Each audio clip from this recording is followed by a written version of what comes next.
Welcome back to the Isn't That Rich podcast. I'm your host, Ashley McVicker. And I'm Jared Gravatt. And today, Jared and I are going to be encouraging people to get their back to school budget back on track. Okay. A lot of bees. It's a good episode. So, Jared, did you know that the average family spends $900 getting their children ready for back to school? That's 900 smackaroonies. Okay, that's almost $1,000. Yeah, no, that's insane. I mean, it's crazy. And so today, I think we're just going to be talking, about how to get back on a budget during this new school year. Because let's face it, we know that summertime is the time when people are going on vacation and doing travel ball. Mm-hmm. You're paying for your kid to go to the pool. I mean, they're buying a million snacks. Let's face it, they're home all the time, so you got to buy more food for them. They're not eating at the school cafeteria.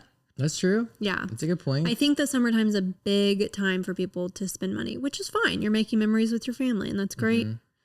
But now is a transition time to maybe get back on your budget. Yeah. And I think what's interesting, it doesn't necessarily mean that you're spending more money in the summertime. You're just spending money differently in the summertime. That's good. And so as you entered into now school starting, you're now spending your money in a completely different way. And it may be more, it may be less, but it's different. And so now you need to treat your budget differently. You can't do it the same as summer. That's such a good point. Yeah. Because what we know from already talking about this episode a little bit is like fall, pumpkin spice. Hello, we're going to be spending some money. You ever been to Rendleman Orchards? Yeah. Oh, I love it. You're going to spend. I will blow some money on Rendleman Orchards. Give them your money. I freaking love that place. Those little peach smoothies. I know. Woo! You walk in there and you're like, I need apple butter. Those apple donuts. Sure, I need 4 cans of apple butter. 20 dozen. Come on. Yeah. Yeah, let me go pick some flowers. Some zinnias. Yeah. So there's lots of fun fall activities to do. There's also lots of fall sports. There's a lot of holidays coming up. And I don't say all that to scare people, but I think this is the perfect time back to school when your kids are probably out of your hair to really kind of re-engage with that budget and say, okay, we've got however many more months left of the year. This is what we're going to do. Yeah. I'm not saying it to be like you need to be really rigid because I don't think rigid budgets work. Do you? No, I don't. But I do think specifically, I think a lot of times with summer, maybe you're planning for like a vacation. Mm-hmm. So that's like what you're budgeting for is around that. And then everything else, I think sometimes can just be kind of like, whatever, Mm-hmm. But the fall and winter is a little different because I really think you do need to like plan ahead because there's a bunch of fall festivals that maybe you want to budget for to bring your family. Mm-hmm. I don't know if you go to a pumpkin patch every year. Our family, we do the Fort Massac reenactment every year, and I'll blow hundreds on food. Watching colonial men and women like churn butter. I love it. But I mean, I have to go. Right. Like you said, sports. I mean, that's got to take up so much of like family's finances. Mm-hmm. Gosh, books. Homecoming. I even think about homecoming dresses. Tux rentals. Maybe your kid had a summer job and now because they're going to school, they don't have a summer job. And so they're relying on you to pay for certain things like, making sure that your kid's budget is in order so that they're not blowing your money. Right. Just things to think about. It's really important. Yeah. I want to talk about first, why is fall the perfect time to reset? We've kind of talked about this a little bit, but lots of people think that the first of the year, January, New Year, is the best time to like reboot and get everything reset and let's figure out our money and blah, blah, blah, blah. Yeah. It's just so unattainable. I mean, and maybe you do it at the beginning of the year, but I think fall and going back to school specifically is a great time because people are switching their habits. You guys are switching schedules. Mm-hmm. It's just kind of this like, all right, it's fresh, it's new. So why not apply that newness to how you're spending your money? Yeah. So I think especially families. Yeah. Fall needs to be that time. Mm-hmm. Maybe you're single and you live alone or whatever. New Year's can be great after Christmas, that kind of thing. But I think most people have families and fall's a great time to do that reset. And I think that, like we've said, you're probably not traveling a lot in the fall. You're not doing a lot of weekend getaways like the summertime. So you're busy, but I think it's a different type of busy. You're more home busy. You're more football field busy. You're more parade busy, that kind of thing. So you're around more. It's just a better time. Okay, so we've decided that it's the right time to review our budget to kind of make some changes. And so you're going to review your budget. You're going to print off your statements, set some time aside, print off your credit card statements, bank statements, all those things. Sit down with your spouse, sit down with yourself, sit down with your kids even, and look at probably the last 2 to 3 months of what you've been spending. Yeah. No, it's good. I'm like thinking for like myself, because I love to travel, especially in the summer. And I'm like, how much money have I spent traveling? And I think, sometimes too, we've talked about this in another episode of having different checking accounts for different things. So maybe having like a travel checking account and putting money into that. And then when that's out, you're not traveling anymore. But if you're a family, maybe you have like, I don't know, like festivals or family outing, account where you're like your pouring into that, like my Fort Massac or the pumpkin patch or like all those fall things that I just go crazy over. Just like the extras. Whatever it takes a lot of money from your family. I will really encourage like creating a checking account for it and budgeting and putting money into it that way. Yeah. When you're looking at these statements, I would say I encourage people just to print them out. Just literally print them out on paper and highlight things such as, those summer vacations, those weekend getaways, maybe some splurges, maybe the giant thing of popsicles that you buy every summer for your kids. I remember growing up and my mom would buy like the giant popsicle boxes from Sam's, and like we would literally live off of those in our garage freezer. It was awesome. That's amazing. So, just those extra summer things. Highlight anything that was just very seasonal. Add that up, and then I would say, am I wanting to spend this now towards the fall stuff, or am I actually wanting to cut back a little bit and save? So I really think it's just looking at what you spent extra in the summertime. I mean, and then looking at your budget as a whole. Like, was our food more expensive over the summer? Are we wanting to cut back on food? Really just give every item like a total refresh. Yeah. Also, I would say if you're somebody that's setting money aside for like retirements or just investment income, anything like that, maybe you took a break for the summertime to spend that extra money towards your kids or whatever. And that's totally fine. I think live in the moment. You should. But if you are like, you have a plan, you have a long-term goal, make sure you're allocating your money back towards those things if you kind of pump the brakes on those over the summer. Yeah. Because those are probably the most important. All right, step 3. So I know we kind of talked about this too already. We basically gave everybody a pretty general overview. Budgets aren't that hard, but I think it's just fun to talk about it. I think if you have an idea in your head of all of the things that are coming up in the fall, like we talked about, school supplies, sports, Thanksgiving, Christmas is like a big one. It's one thing to think about all of those, but to actually write those things down and maybe put a cap on how much you're expecting to spend on those, that's a good tip. Yeah. And time flies. Like, I know it's still technically summer, school just started. Like, be planning for Christmas now. Like, you don't want these things to catch you off guard. Be planning for homecomings and proms cost now. Well, and let's talk about like Labor Day. Labor Day is a great time also to plan for those things, because I know it's hard to buy things on sale when it's not necessarily that time yet. So like, if you went to TJ Maxx right now, there's probably like, what's a holiday that just happened? Like maybe they have 4th of July stuff still out, and you're like, well, I'm ready for Thanksgiving. Pumpkins. I want to buy this brand new pumpkin. They've got 1 million pumpkins on those shelves, but you're going to be paying full price for those pumpkins. Yeah.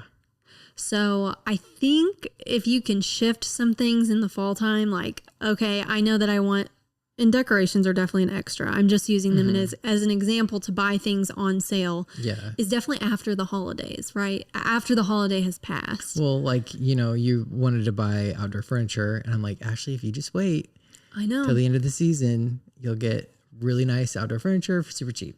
Yeah, but I was like, but now's the time. Now's the time. Let me spend $1,000 on this Wayfair. Yeah. But I'm not. But it's true. There's psychology around this stuff. And we've got to kind of break the psychology cycle, I feel like. Yeah. But I think about Christmas, and I'm saying the thing about Labor Day is because I think people get super stressed out around Christmas. I mean, people will break the bank and do Afterpay for Christmas just to have stuff for their families. And I think Labor Day sales and Black Friday sales are a great time to plan for things that you have to buy is what I'm trying to get out. I agree. Yeah. If you're like me, oh my gosh, I wait till like Christmas Eve to buy gifts, Jared. It's awful. I'm like on Christmas Day, like walking into Walgreens, like, hello, are you open? Like, I need something. Yes, I go to Walgreens too, like the corner, the corner store. I'm like, do you have a Christmas card I could give to my parents, you know, this time of year? They're like, we're closed. They're like, go home. You're going to have to do a homemade card, ma'am. I'm like giving my parents like cash. It's like a re-gift. This is good. Year. Anyway, we're getting a little off track, but I think it's nice to use the holidays. Okay. Yeah. To buy things. So write it out. What do you need? And by golly, just go buy it when it's on sale. Yeah. This is not like a revelation episode of any new. For sure. This is like us being your friend, being like, we're reminding you, you need to do this now. You need to get it done because these things are coming ahead and they're going to catch up to you. And you don't want to be like, oh crap, you know, I procrastinated. Mm-hmm. And then you'll be like us at Walgreens. Yeah. So do it. Take the time. 2 hours. If you take 2 hours out of your day to look through how you spent your money in the summertime, and then you think ahead of how you're wanting to spend money in the fall and winter. I mean, so much stress is induced through finances. Absolutely. So if you can manage that and just enjoy pumpkin spice season. Come on. I'm about to start preaching. Preach. You know, your whole family's going to be happier. That's my thought. So moving on to actually making this work for you, I think that everyone hears budget and they're like, ugh, awful. Or there's only a one size fits all budget. And we've done a whole nother episode on this, but there's plenty of types of budgets, right? Yeah. There's what is that one? The 50, 30, 21, I think. Like 50% of your paycheck goes to your needs and 30% goes to your wants and 20% goes to your savings. Does that add up to 100? I think it does, right? Yeah. Sure. And there's like the 80-20, right? Yeah. There's different ones. Yeah. And there's lots of different apps too that you can plug your stuff in and make your family's finances work for you. I like every dollar. I don't use it every month, but when I am kind of getting like, I need to budget a little bit, or like I need to get back on track is maybe more how I feel when I feel like I'm kind of going off the rails with my money. For instance, I did the credit card thing. I did the Chase Sapphire Reserve. We had this whole episode about, points. And you had to spend a certain amount of money to get the 100,000 travel points, which I totally think is worth it for me. And the amount that you had to spend on it was a normal amount that I would have spent in those 3 months. But I told you and Jill this the other day, I felt like I had free money. For the first time in my life, I had this weird feeling with a credit card, like, oh, this amount of money is free to me. When it was actually just my money on a credit card. So I get how people get in credit card trouble. Oh, yeah. Based off of that. I was like, yes, I can buy this new Dyson vacuum. I had to, though. For the points. I had to do it for the points. Right. I did it for the points. But I have been a little bit more of a spender over this summertime because that's when I did it. And so right now there are some goals that I have for my house and some things I'm wanting to buy and to change. And I'm like, I need to just get a little more structure around some things, a few more boundaries, if you will. That's good. So me, I got to pick a budget. But I say all this to say every dollar is a really easy, free app to use. And no, I'm not sponsored by Dave Ramsey, but that's good. Do you use any budgeting apps? No. No. Well, what I've done is like you'll have like the percentage, but then I'll create different bank accounts for things that I want. So that's another thing. So like I had mentioned that already, but having a fall fund or a Christmas fund, a summer fund, a fun fund, all these funds. You know, you can have a bunch of different bank accounts. Yeah, I do. Honestly, I didn't realize that until I started working at the bank. I thought you just have a checking account and a savings account and that's it. And that's all you could have. You know what comes up in the fall too is like taxes. And I have a tax account. Property taxes. Yeah. Like that's another thing people need to be thinking about budgeting for, which actually I need to go make an account for that because I'm like, it's my like first year going and owning a home and I'm like learning all of these things. So take it from me. I'm learning that, I need to set money aside for my home insurance is due. We live in Illinois. We know like your registration is due for your car. Like get that new sticker. Goodness. Yeah. Well, we do like our side hustles with like the affiliate marketing or like photography or you're doing makeup for like homecomings and stuff like that. You have to, you're taxed on that. So you got to, but that's a great point, Jared, to add to this episode. We're talking a lot about spending. What can you make this fall? That's good. Okay. Yeah. Fall for me, like photography, fall is like the biggest season for me because the weather's nice. A lot of people get married in the fall. So for your photography. Fall, like homecomings, family stuff. Yeah, fall's busy. Yeah, so if you're someone that has a little side hustle and you've got some extra ways to make money, okay, plan that too in your little budget. Like these are some extra ways I'm going to make some money this month. It's good. Yeah, because like for me, I've got homecoming makeup coming up. That's right. Can't wait. If you need an artist. We like to make money during homecoming. Every time we're on a podcast together, we're just like only talking about making money. Isn't that rich? Isn't that rich? I love it. I love it. I love it. So good. So so make that budget. I would say don't make it so rigid, but just give yourself some structure. I think it certainly makes you feel a lot better. And then if you're making more money, add it to that budget. And maybe that can just be your savings, right? And just identify whatever was summer themed, change it to fall themed. Yes. Move that pool floaty to a jack-o'-lantern. That's great. Do you like jack-o'-lanterns or just like regular cute pumpkins on your porch? Well, I put regular, but I'm will scared. Carve. I have in the past couple years, I have enjoyed a lot more like Halloween-y.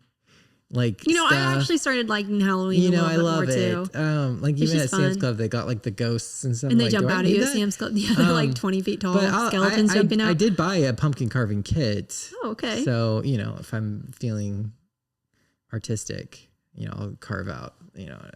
We'll be looking forward to your social media post. Yep. Oh goodness, I like this. Well, welcome back to school. Good luck on the new school year, parents and kids. Yeah. I you know what I'll say about our local schools? They have been kicking butt with their back to school stuff. Yeah. So kudos to the teachers and to the staff and to the principals and superintendents and all of you, because you're making school look like a lot of fun. Like all these back to school videos are incredible. I saw Unity Christian this morning. I passed them on my way to work, and the principal was out with a red carpet, with a microphone, with signs, with balloons, and all the parents were out there, and they were interviewing the kids and saying, "Hey, what's your name? What grade are you in? And what are you so excited for?" I mean, I had my window rolled down and I was so encouraged. I was like, we have some really awesome schools. You're like hollering at them. They're like, "Who's this crazy girl driving by?" Hi, No, but I'm really encouraged. I really love our schools, and we live in an awesome place with really awesome teachers and staff and parents and students, and I'm really excited. And so I hope, that's fun, and it's encouraging to get back to school. So we encourage you just to, now that summer's over, do this new budget. And also I'll say, we work for a bank. We would love if you came in. If you needed help with your budget, we have so many great customer service representatives and people that are trained and would love to help you get back on track, help you set up these other bank accounts maybe that you're needing for Christmas time or the next year. It's just wonderful. We have a really great community. So yeah. Well, it's been fun, Jared. We hope this is encouraging for all of you, and we will see you next week. So Jill, where do we go from here? Be sure to check out our show notes for this episode, and also be sure to follow us on social media and subscribe to our newsletter. And we'll see you next week. See you next week.